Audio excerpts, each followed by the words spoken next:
Intermittent fasting has gotten a lot of attention nowadays as there's so many benefits to be had from it.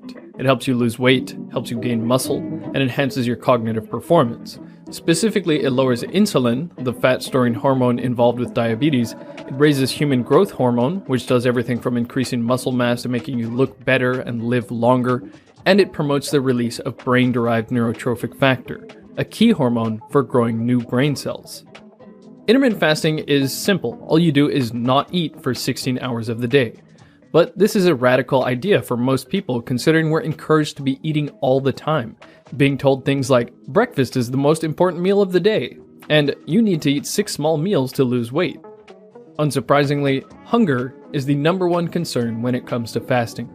So let's take a look at how hunger works, so we can better deal with it. As Tim Russ said, we often fear what we do not understand. Our best defense is knowledge. The first thing you should know is that hunger is not a simple equation of no food plus time equals more and more hunger.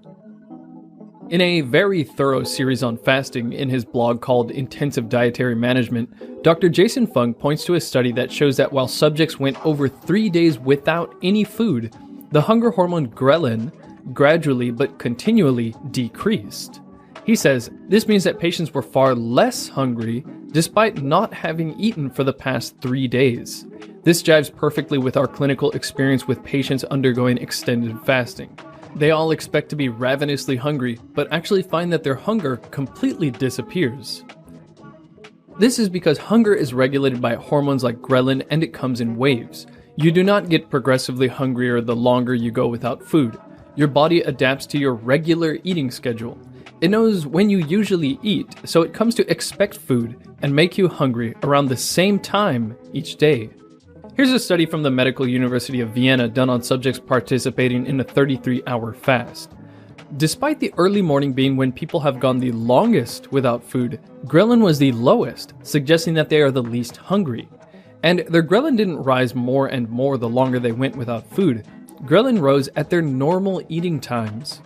And it fell back down, even though they didn't eat anything. So when you start fasting, it's important to know that hunger will arise and it is uncomfortable, but it will come and go. After a couple days, your hormones will adapt to your new eating times and you will be less and less hungry until it's no longer an issue. This is why many people say that the first 4 days are the hardest. Unadapting and readapting your eating times is uncomfortable, but your body is very good at it.